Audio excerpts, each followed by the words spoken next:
32 নম্বর বাড়ি হবে টয়লেট। ওই 32 নম্বর বাড়ি হলো আবু জেহেলের বাড়ি। ইসলাম বিদ্বেষ শুদ্ধি কাকার। কেউ কেউ বলে একজনের বাড়ি ভাঙলো কেন?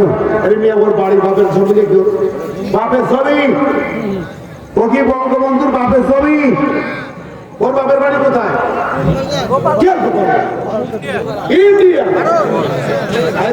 মামার বাড়ি যাওয়া মানে কি বোঝেন নাই? আরে আল্লাহ, তোর তো খোঁজেন না, ওর দাদার পরিচয় বের করেন।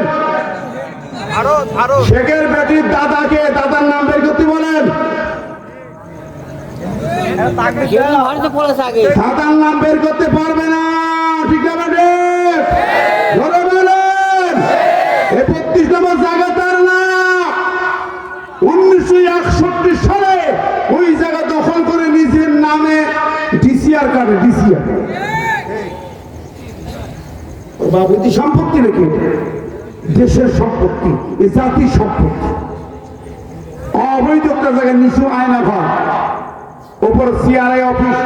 যত খুন, যত গুম, যত হত্যা, যত কিডন্যাপ, যত আয়না ঘরে ঢোকানো, যত ফাঁসি, যা পরিকল্পনা সব ওই ঘরে বসে হতো। ওই জায়গায় বসে সব পরিকল্পনা চলত।